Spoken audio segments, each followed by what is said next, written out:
Hi, glad to see you on my channel. Don't forget to like and subscribe to the channel. It's important to me. Have a good view.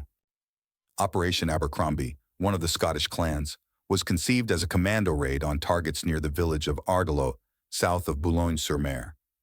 The landing area included a searchlight battery and a radar station. The landing force consisted of 100 British Special Forces from the 3rd Commando Battalion and 50 soldiers from the 3rd Canadian Infantry Brigade under the overall command of Maj Simon C.J. Fraser, Lord Lovat. Fraser, Lord Lovat.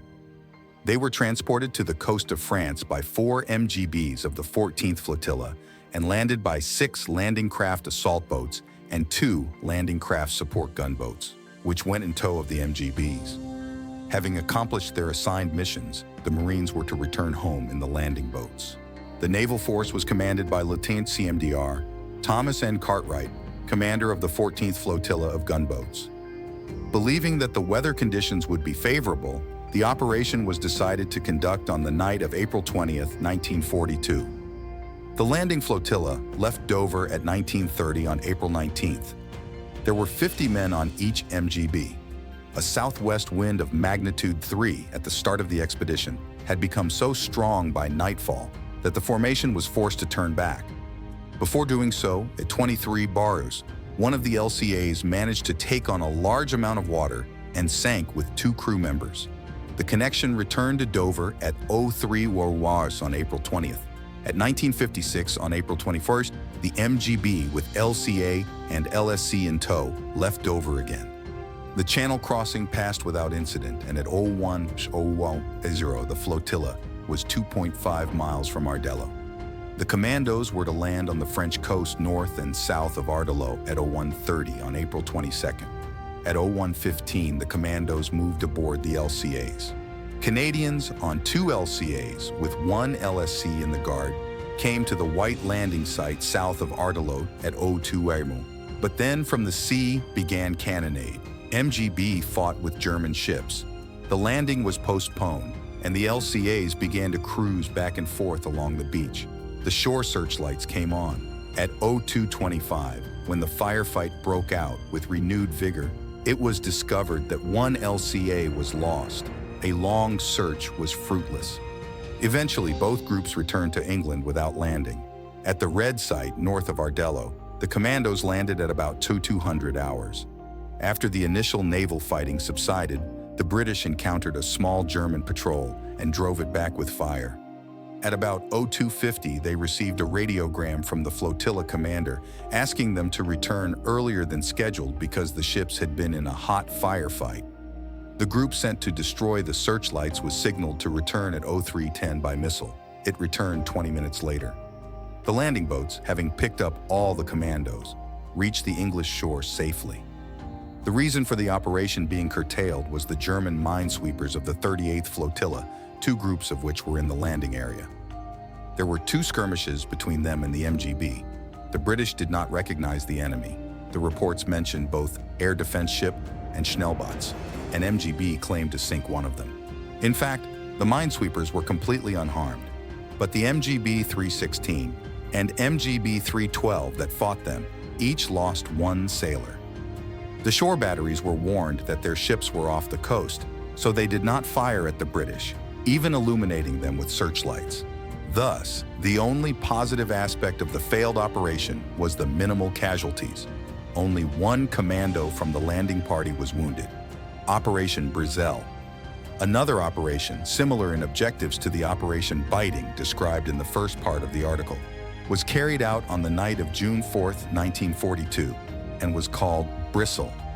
This time, the target of the commandos was a German radar station north of the commune of Saint-Cécile, between Boulogne and Le Touquet. It was necessary to capture the object, dismantle its individual devices, destroy the station, and deliver the booty and prisoners to England. To accomplish the task, 250 men of the 1st Battalion under the command of Maj Thomas H. Trevor. The naval force under Lieutenant Commander Cartwright included the troop transport HMS Prince Albert with 1 LSC boat and 7 LCAs aboard, 4 MGBs of the 14th Flotilla, and ML-104 as pilot boat. On May 29th, at about 3 p.m., the Commandos on the Prince Albert arrived at Hayling Island, Hampshire, and began preparations for the upcoming operation. On June 2nd, a meeting was held at the village of Northney with the commander of the Prince Albert, Cartwright, and Trevor. The next morning, the Commandos and boats were loaded onto a landing craft, which put to sea at 1840, and at 21:30 south of New Haven, it was joined by the MGB of the 14th Flotilla. The passage to the landing site proceeded without incident. At 0:25, about 9 miles off the coast, Prince Albert launched the landing boats. At 02:55, they approached the shore and landed a landing party a kilometer north of St. Cecil, which immediately came under fire from German Army units. Although the target of the raid was only 2 kilometers from the landing site, it became clear that the operation had failed, and at about 03:23, the signal to retreat was sounded. At 03:40, having completed the landing of the Commandos, 2 remained ashore and were taken prisoner. The boats headed back. While the Commandos remained ashore, the MGBs attacked 2 German patrol boats, thus eliminating the threat to the LCA. These were the Boulogne harbor defense ships, HS-36 and HS-204. The first of these, the 52-ton ex-trawler Emile Wiese, was sunk. The second, the once 16-ton trawler Ave Maria, was badly damaged. The Germans claimed that the Army fired on and drove away 4 to 5 enemy torpedo boats that were engaged in a battle with a German patrol boat, and set the boat on fire themselves, as it failed to give an identifying signal due to a wounded radio operator. The crew was saved. Near the area of the battle were Rombots of the 12th Flotilla, but they did not risk to intervene because of the firing of coastal artillery.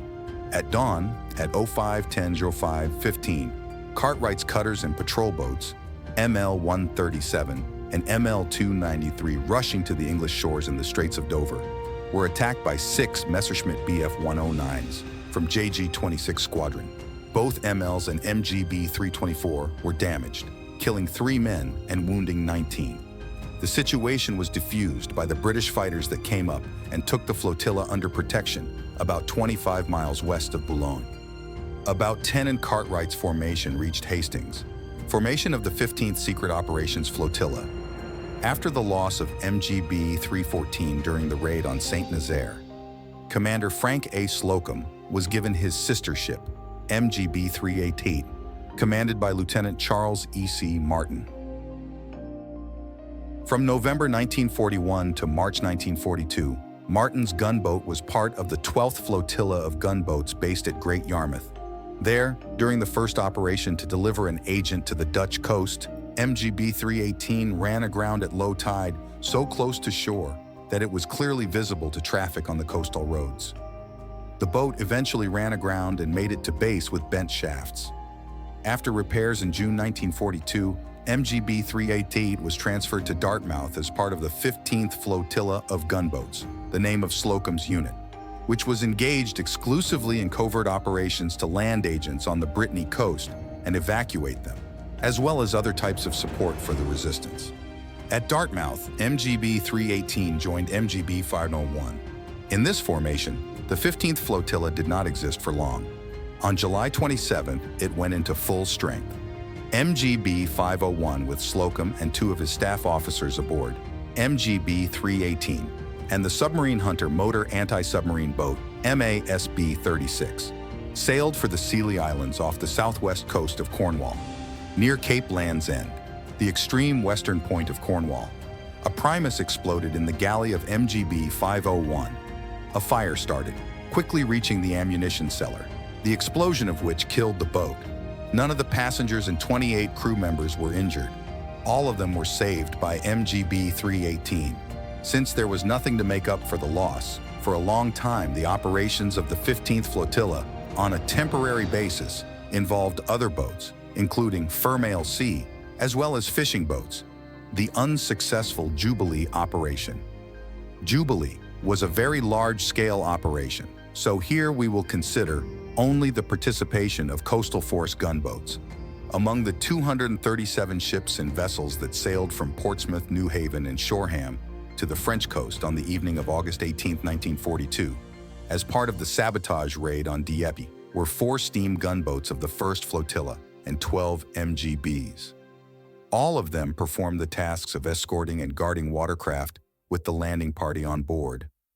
Of these, the most distinguished was SGB-5, led by Commander Derek B. Wybird. At 04:50 on August 19th, from 23 landing ship infantry landing boats, the unit landed 370 soldiers and officers of Lulette Cole, John F. Durnford Slater's sabotage group, 8 miles east of Dieppe. On the approach to Berneval at 03:45, Wybird's compound unexpectedly encountered German coastal convoy, number 2437, en route from Boulogne to Dieppe, consisting of submarine hunters UJ-1411 and UJ-1404, minesweeper M-4214, and 5 coasters. Caught under concentrated German fire, SGB-5 quickly lost steam, but the LCF L-1 landing craft, armed with 4 102mm guns, shot the German flagship UJ-1404, and with 3 LCPs pursued the retreating UJ-1411 and M-4014 until 04:40, while ML-346 sank the lagging convoy ship Franz. The escort destroyer Brocklesby arrived and finished off UJ-1404. After Commander Wybird arrived on the flagship escort destroyer HMS Calpe to report the defeat of his formation, Hughes Hollett instructed him on MGB-3117 to collect the surviving LCPs. As dawn broke, German aircraft appeared and aerial combat ensued over the landing area. The boats took an active part in the rescue of downed pilots. In addition, SGB-8 took the crew off the sinking escort destroyer HMS Berkeley, and SGB-9 picked up 5 sailors thrown out of the water by a bomb blast from Calpe. MGB-312, Focke-Wulf, FW-190 fighter bomber, and MGB-330, Dornier. Do-17 bomber made requests to destroy German aircraft. In addition, SGB-8 and SGB-9 made a joint request for another Focke-Wulf, while the pilots of 2 Fu-190s from 10 JG-2 Squadron reported being hit by anti-aircraft fire from a British cruiser, and one of them made an emergency landing. Temporarily losing steam from the close bursts, SGB-9 returned to Portsmouth at 00:45 on August 20th. The unsuccessful outcome of Operation Jubilee severely damaged the reputation of Lord Mountbatten, who had insisted on carrying it out, and led to the decision to limit the scale of sabotage operations to a minimum. Thank you for watching the video to the end. Forget to put a like and subscribe to the channel. It's important to me. See you soon.